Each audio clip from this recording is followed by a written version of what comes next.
was one of the cool things about all this, was being able to have this awakening and then literally, within a year being thrust into parenthood, and then looking and seeing, like, is this useful? To see it firsthand on a day-to-day basis, it's so incredible to watch. And to, as sort of a person who likes to overthink everything, I've had a lot of fun sort of pondering all these questions about existence through watching my kids grow up and watching myself and my wife have to contend with all the things that parenthood brings. They laugh, they cry. They laugh, they cry. I like this, I don't like this. It's like the most basic thing. And I've talked about this laughing, crying thing that happened to me when I was in the spirit realm, that I then re-experienced multiple times. And it's happened multiple times for maybe different reasons. I've seen it on a video once years ago, trying to find an example of this because I wanted to see if other people had experienced it. But it's getting into this, hysterical laughter, which would swing into this really deep, soulful crying. And it's not this, I'm not talking about happy crying. This is something different. This is hysterical laughter. And it is sort of coupled with this gratitude of, isn't life wonderful? Or isn't existence wonderful, to this sort of sorrow of people have it so wrong, and it's a shame that we're so lost in so many ways when we're alive,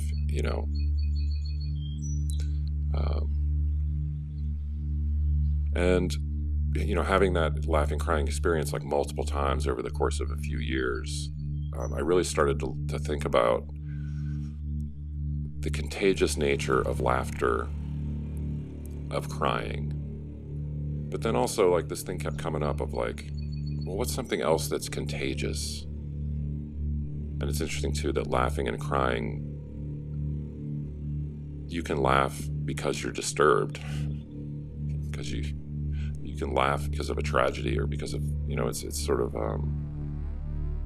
these two things can kind of flip back and forth. You can cry because you're feeling so happy, you're feeling so joyful, you're just overwhelmed.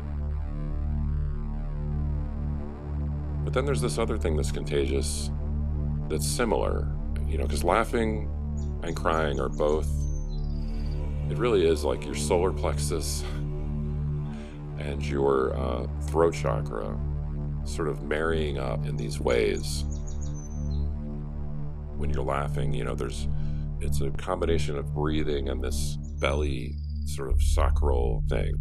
It's this thing with your breath and your emotions. But then yawning, right? So, yawning is contagious. And it's another thing that it's involved in your throat chakra here. You take in more air, you open your mouth and and it's this thing that it's compelled. You don't have much choice in it. You can try to resist the urge to yawn. If you resist it, you're still going to kind of do this internal yawn, And laughing and crying are similar. You can resist these things, but they really do overcome you. And I thought it was cool that with laughing and crying, you could be susceptible to that contagion and not even know why the person's laughing. Somebody could just be laughing hysterically. Put on a video or something of somebody laughing. You don't have to know what they're laughing about. It can infect you,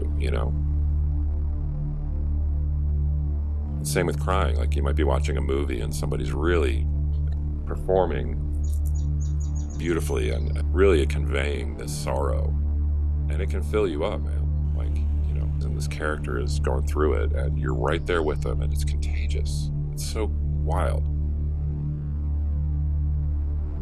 So we've got laughing, crying, and yawning as these three things that have this strange synergy of contagion. And again, that's the throat chakra. The throat chakra is the thing that we all share in common, and that's why I think it is the Akashic Records. It is corresponding with air here, because air is also the thing in the physical sense that we all share in common. We all share language.